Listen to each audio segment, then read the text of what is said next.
today's topic, and it is called graphing trig functions.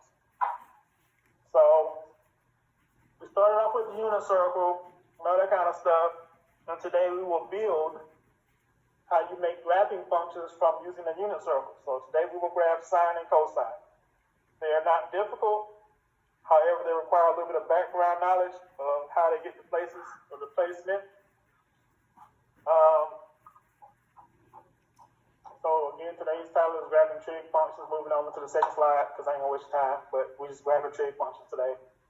All right. In the real world, these are sine waves and vibrations. So sine waves and vibrations derived from sine and cosine functions.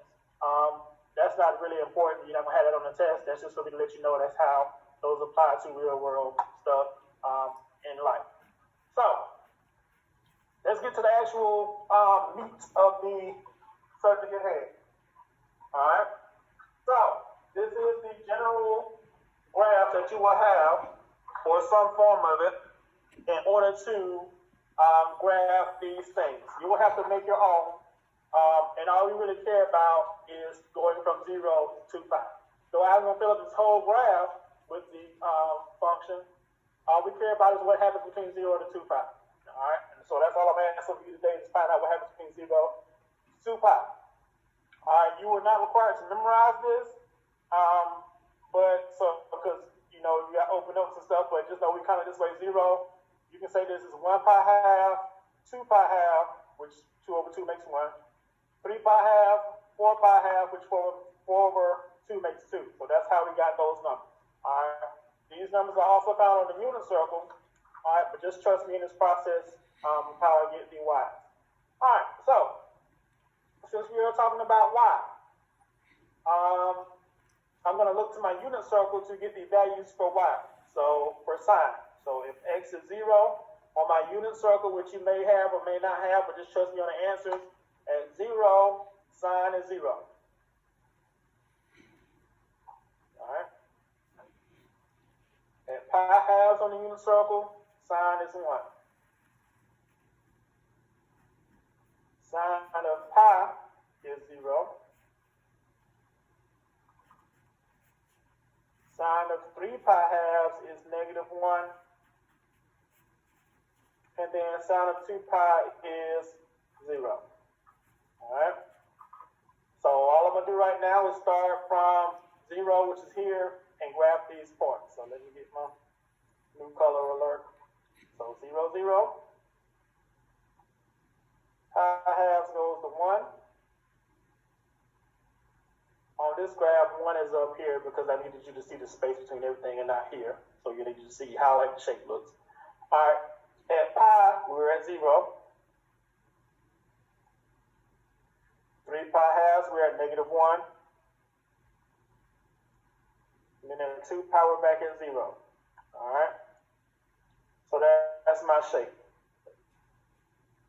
All right, and so if we had all the little in-between points, you would get values in here, but that's how the trend goes on the line. The biggest takeaway from this slide that I want you to memorize is this, of how the pattern of sine goes. The pattern of sine goes as the following. It goes middle, high, middle, low, middle. That's the biggest takeaway I want you to have from this slide. All right, that sine goes middle, high, middle, low, middle. All right, and if I were to fill out the rest of this chart, it's going to look like this. So I go follow my pattern. I go low, middle, high, middle. The next point should then go low because it's a repeating shape. Next point should go middle, and then high, and then middle. All right. So the full graph from -2 pi to 2 pi would look like this.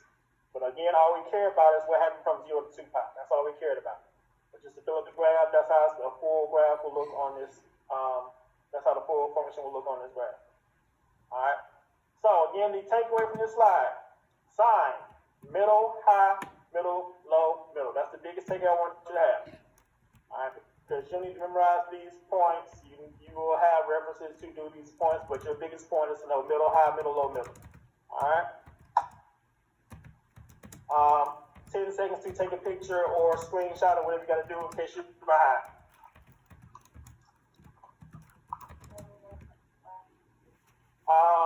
Again, if that is what you want to do. But again, the biggest takeaway is the middle, high, middle, low, middle. From that one. So if you want to take a picture of it so I can move on, you take a picture of it. Is it dead? We can always come back because you're here in person. Alright, so we'll come back if you need it. Alright. But you may not need it once you find out what the learning target is. So just write sine, middle, high, middle, low, middle, leave some space for the graph. Alright. Skip that. Okay, here we go. For cosine. Alright. Same principle. We only gonna pay attention to what happens between 0 to 2 pi again. So let's notice what happens. Alright. So if I get my unit circle again, which is you're only gonna need it for this time and this time only, or that I'm only gonna use it this time and this time only. After that, you're gonna remember the trend. So at 0, cosine is 1. At pi halves, cosine is 0. At pi, cosine is negative 1. At 3 pi halves, cosine is 0. And at 2 pi, cosine is again 1. Alright, so if I grab these points, here's what it's going to look like at 0, I'm at 1. Pi halves, I'm at 0. Pi, I'm at negative 1. 3 pi halves, I'm at 0. 2 pi, I'm at 1. And so we connected those dots. And it looks like that.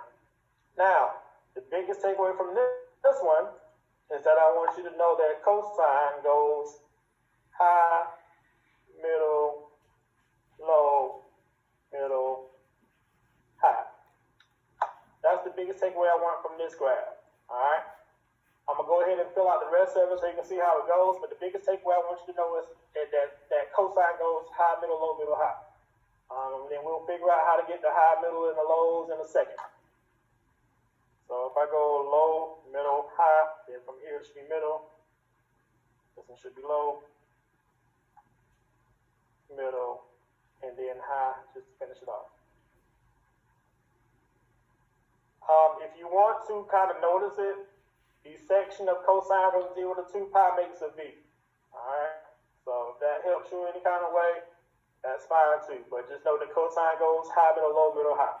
Alright, so I'm going to give 10 seconds for the screenshotting, the picture taking, or the writing down, or for my physical people, we can always go back, but just know my biggest takeaway from this slide is that cosine goes high, middle, low, middle, high.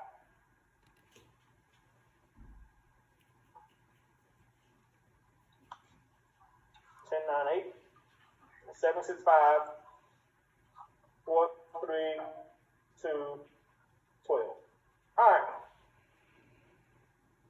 Skip that. Alright, so this, what I have written, is the generic form of how all trig functions will be labeled or used. There may be numbers in these places, there may not. But just notice how we use them. So there'll be something in the place of A. You'll see a trig word, be it sine, cosine, or tangent. Today it's only going to be sine and cosine. And then you'll see this little piece, but we'll get to that next week. And then you'll see this part, which will just be a straight up constant number. Today we'll focus on A and D. That's our focus today, for A and D. All right, I'm going to move to the next slide because this information is written at the top of it and it focuses on the letter A. So this same information is at the top of the next slide. All right. So this slide is all about what A stands for. A stands for amplitude. And I think I'm moving kind of fast, so I'm going to slow down a little bit because we're not getting into terminology. Amplitude is the vertical stretch of the graph. That just means how big or small my waves are, because the waves can be bigger or they can be smaller. Because again, we're making waves at the end of the day. All you need to find the answer of the amplitude is take the absolute value of whatever's in the place of A. A will always be next to the trig word just in case things are switched around. So again, A will be connected to the trig word in case these things are switched around. Sometimes you may see D up front or whatever. Just know for the sake of argument, A is always stuck next to the trig word. Alright, and I'm going to reveal these two examples. Pausing for a moment so we can catch up and that kind of thing.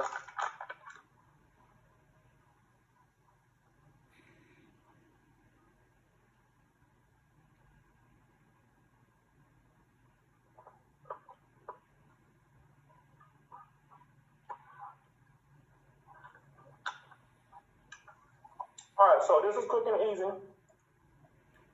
First thing I'm going to do is identify where the amplitude is, which you see is right here.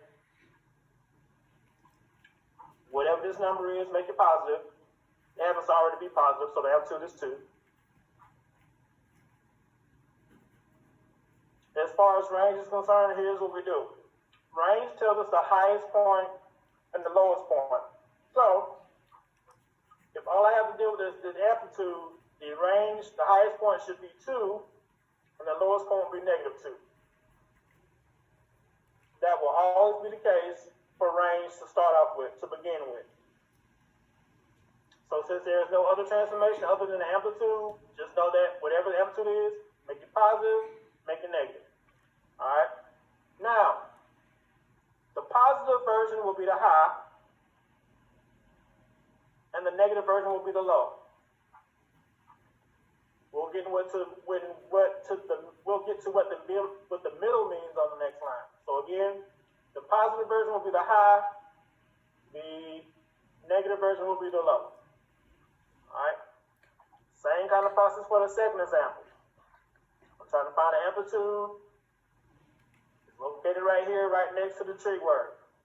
That means my amplitude is a positive 1/2, not negative, because again I said take the absolute value.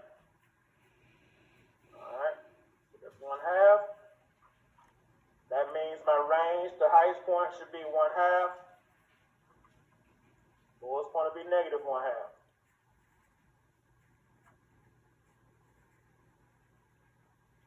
Alright. So, are we clear on amplitude? If not, unmute yourself and ask a question. Y'all good on amplitude? This is what's stuck to the trig word. Yep. So it'll always be next to the trig word. It will be always directly next to the trig word. Alright, so I'm giving 10 seconds to take your pictures or your screenshots and then moving to the next slide.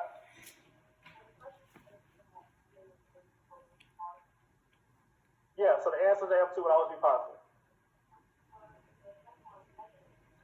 But again, absolute value, answer will always be positive for amplitude.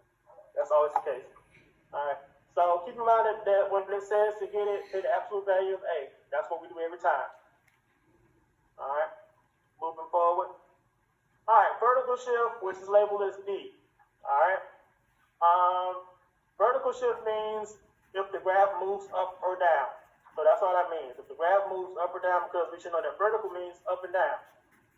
I am going to assume that you know that if D is positive, it's going up, or that if D is negative, it's going down. That's my assumption that you should know.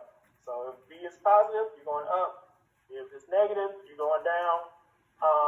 And of course, this could be plus or minus in this case. So I'll just go ahead and peel back the examples and pause for a second.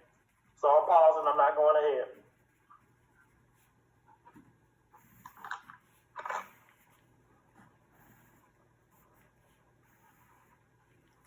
So again, that just tells me whether I moved up or down. If I just pick my picture up and moved it up or down, that's what it tells me.